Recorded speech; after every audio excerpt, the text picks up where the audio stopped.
Welcome back, y'all, to yet another episode of the Unframe of Mind podcast. Today, I found somebody that seemed quite opinionated, and which is, absolutely nothing wrong with that. Her name's Cora. It's a new friend I made off Facebook. I'd like to welcome you to the show, Miss Cora. Thank you. All right. The reason I asked you on to the show today is because in one of the Facebook groups that you and I are both a part of, you had put a post up that seemed very, unpopular, to say the least. Yep. You mind if I start out by just reading the post itself for the audience to kind of catch up? Okay. Yeah. Well, so the original post says, "Blacks, stop shaming white people, particularly white men. Here in America, there are 0 slave owners. You want to shame a deserving group of people? Protest sex trafficking or something. Just shut up about white privilege." Now, since this is just an audio podcast at the particular moment, what you don't know is Cora happens to be a black person, at least as far as I can tell, unless you're using some kind of fake photo. Is that fair to say? Oh, no, that's all me. All right. So, like I said, I just wanted to bring you on and kind of get your thoughts on that. Maybe we could unpack that a little bit more to see kind of where you're coming from on that. Obviously, it's not exactly the most popular opinion to say that to tell people to shut up about white privilege. It seems to be almost held as truth in today's society that just it is there and we have to battle it at all costs. What made you decide that? Right. To choose that side over the other? I am getting kind of fed up with this generation that we live in now. I like to call it the snowflake generation because everybody is just so soft about subject. You can't have a differing opinion. You can't be corrected these days, and everything is just people want to get offended over everything. And I do believe there's a such thing as white privilege, but I also believe there's a such thing as black privilege, or being a woman, you have privileges there. So to make a particular group just feel shamed about what's happened in the past that no one living now had anything to do with, it doesn't further the black community at all. So I just feel like they should shut up about it, or we should shut up about it since I am part of that community, and move on and better ourselves. That's just how I feel about it. So to get a better understanding of what you're saying, what it sounds like you're saying is that basically, white privilege might exist, but it's not helping the black community to gripe about it, to try to keep shoving it down everybody's throat, that it's actually doing more harm than good. Is that fair to say? Yeah, because what it does is it stirs up anger, it stirs up animosity, and that in no way, shape, or form helps to get the black community where it needs to be as far as education, as far as crime rates, as far as teenage pregnancies, as far as mothers in the black community having babies out of wedlock. So I just feel like we can do better, and that particular subject just needs to be laid to rest because it doesn't do anything to gripe about it. So does it like, to me it feels like this, and let me see if you feel the same way, that it's kind of like your house is on fire and you're too busy trying to squish a spider in the bathroom to focus on the fire. Like there's an actual real problem going on here, but we're gonna gripe about white privilege. That little spider in the bathroom has got to go. We got to handle that, or we can't do nothing else. Absolutely. That's a perfect analogy. Yep. All right. Well, yeah, that's been a huge issue that I've been really looking into as well. I've got a number of black friends at work that I sit there and I talk to them, and it's amazing that I can actually have these conversations without getting looked down on. There, I'm pretty selective about who I talk to. It almost seems like you have to be really careful, especially around the work environment, to talk about stuff like this. And at any rate, I've had a number of conversations with people, and it seems like this white privilege narrative that keeps getting shoved down everybody's throat is not coming from the black community so much, that it's coming from somewhere else, and it's being like put on the black community as if here, you guys, this is the real problem. You guys need to focus on this right here, and of course, a lot of people tend to. It's actually funny that you say that. And I'm sorry, I just have to bring it up. The media has quite a bit to do with that stigma that's out about white privilege. And so the media coverage on issues, it just helps push it. So I could blame it partially on the media, but at the end of the day, there are black people standing behind it and crying about white privilege. So I feel like the media, yeah, has a lot to do with it, but the black community needs to find something else to focus on. Yeah, I totally agree. I mean, if you could just do something simple like, lessen the amount of welfare that goes into any community for that matter, not necessarily the black community, right, but just the amount of welfare benefits that are out there, that are kind of designed to keep people in that position. I mean, right, and mm-hmm. But years ago, we used to collect food stamps, my wife and I, and mm-hmm. I remember there was one point when my supervisor was going to give me a raise. He wanted to give me a raise from $12 to $13 an hour, and when I started doing the math on it, if I would have accepted that raise, it would have taken away the amount of food stamps and other government privileges, I guess, that we would have lost. It would have hurt us more than helped us. So it kind of kept us trapped in that little area. And I was doing the math, and I realized I would have to be making $16 an hour just to break even before I could start to climb mm-hmm. ahead. And there was no way he's going to give me a raise from $13 to $16 or $12 to $16 an hour. It just wasn't going to happen. Absolutely. I'm glad you bring up that point. I'm very glad you bring up that point. Actually, I do have 6-month-old twins, mm-hmm. and I'm their primary caretaker. And so it is a struggle being a single mother, and I am young. I'm 24 years old. I'm in college trying to finish up my bachelor's degree, my second degree.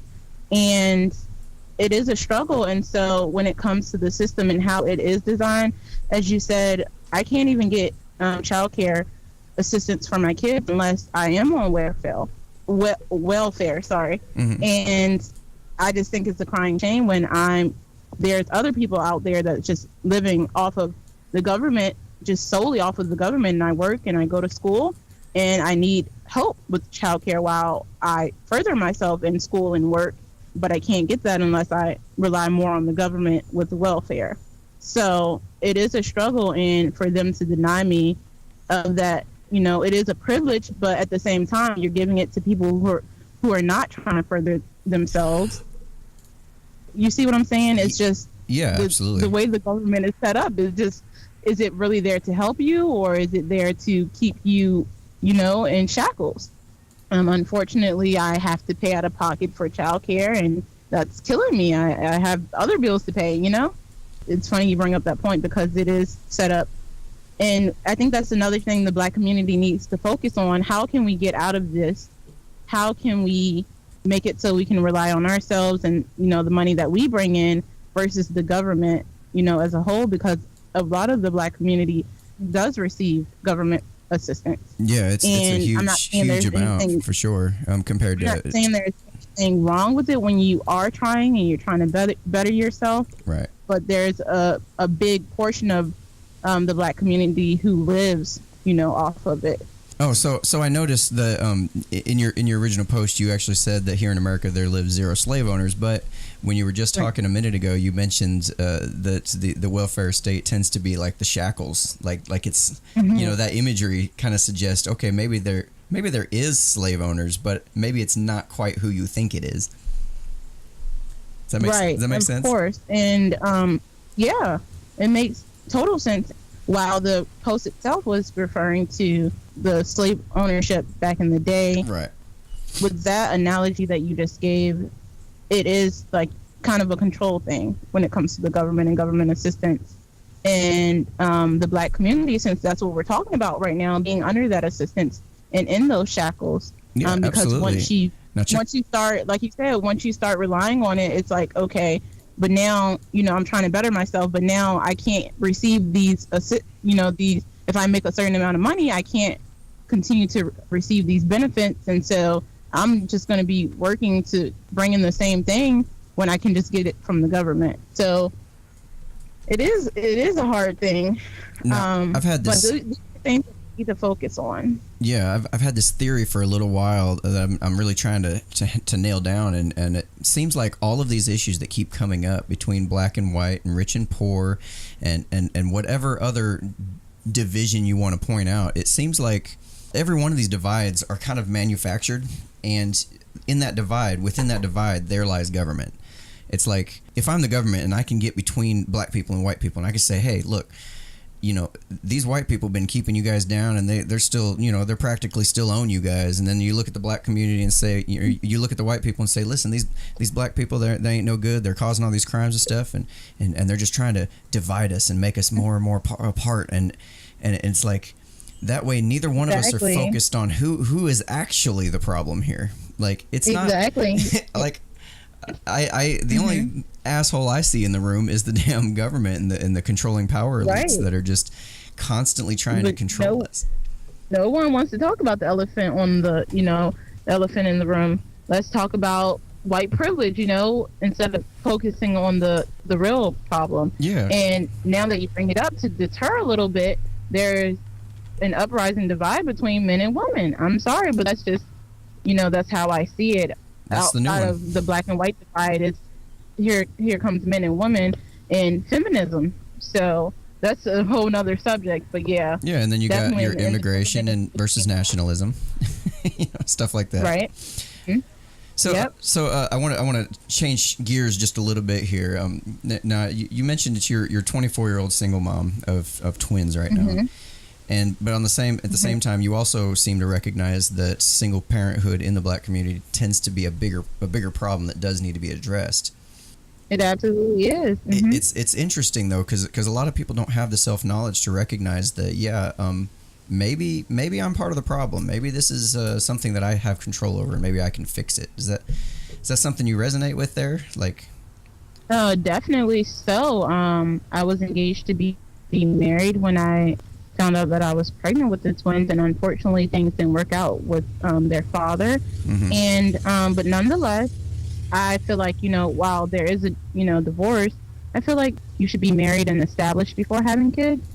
But that's all said and done for me, at least for this situation that I'm currently in.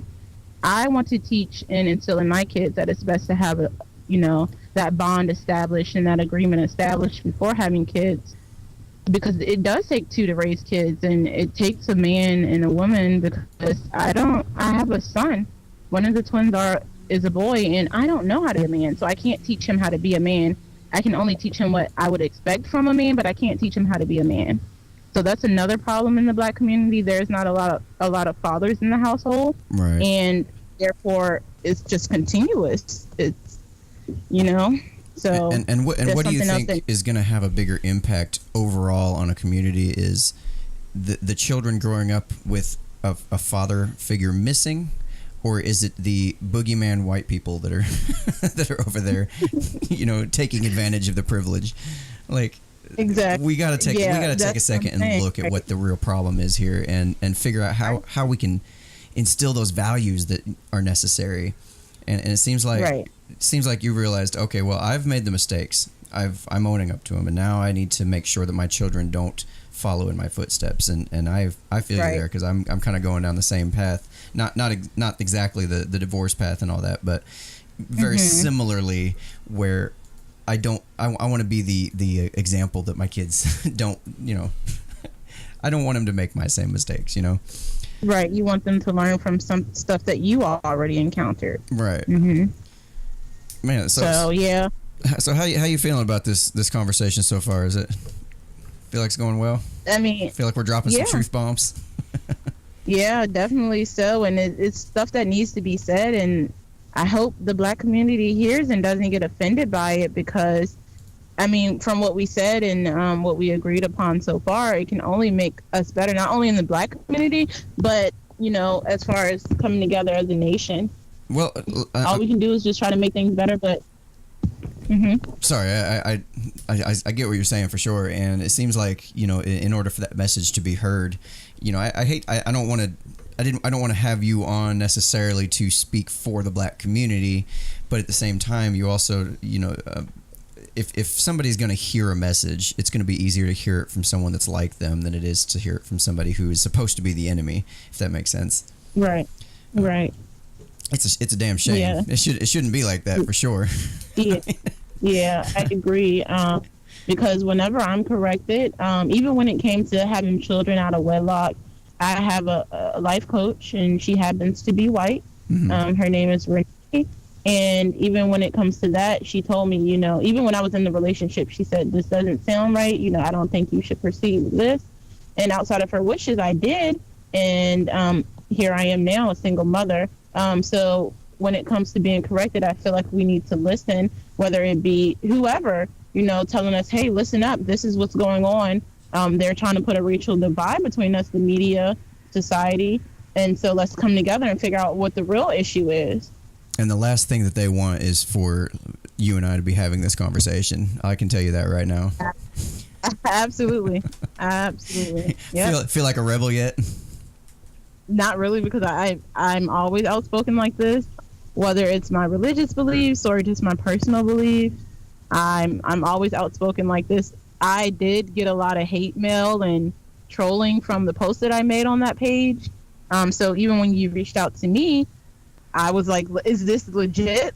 Or is this someone else trolling me, Oh, wow. So, I didn't even consider that. That's true. That's really true. So it might have been a little bit scary on your end, just not knowing what you were going to get into when you did decide to call, huh?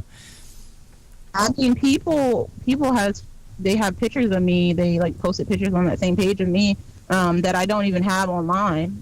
So, well, they might be online, but they're not on Facebook or anything. Yeah. So they had to search my name and find those pictures, just to troll me on that page, which I'm fine with. But it's just you're doing that because you're mad at the post that I made about, shut up about white privilege. So what was some of the more memorable commentary you received from that post? I received a lot of hate mail in my inbox on Facebook. And one was saying that, a lot of them was saying that I need to wake up, that I'm a black queen, and, white people don't want me to realize that we are the dominant, race, and that they should be in subjection to us, and that I don't realize what I possess as a black woman. Somebody told me that I must have a redneck for a boyfriend if I'm going to make such a statement. And I was just trolled, people posting my pictures online, and I don't know. Wow. People were really upset of that post. Yeah. Wow. You guys, you should be aware of your situation, and white people should be subjected to, that doesn't sound racist at all. I know. Actually, there's a religion out there called Black Hebrew Israelites, and a lot of them contacted me. I don't know if you've heard about them before, but a lot of them did contact me. No, but I'm writing them down. Yeah, definitely look into that. It will blow your mind. And if you want to talk about that on another day, we can do that. But the twins' father actually converted to that, and that is it's an upcoming hate group. Oh, that's exactly what it is. It's a hate group. Yeah. Mm-hmm. So. And so is this father still in the kid's life at all, or? I don't. No. No, and I wouldn't suspect you had any intention of making it so. Actually, I do, because I know how important a father figure is, whether I agree with his religious views or or if I don't like him personally. So I did just try to stimulate things through the courts. So he can either tell the judge that he doesn't want to see them and just don't see them, but I did try to stimulate things through the courts. So we'll see how that goes. But no, he's currently not in their life. Oh, wow. That's a result of not having that established marriage and understanding before creating children. So that's something I would like my kids to learn from. Well, I certainly enjoyed having this conversation, and I think we've definitely given the audience a number of things to pick apart and look at and maybe, rage at us about. So I say this is a good place to wrap it up. And again, I really appreciate you coming on, and I would be glad to have you on again sometime to talk about some of these other issues like the Black Hebrew Israelites, or maybe even. I'll back one for that one. And trust me, once you research that, you will want to know more. All right, Miss Cora. Thanks for coming. All right.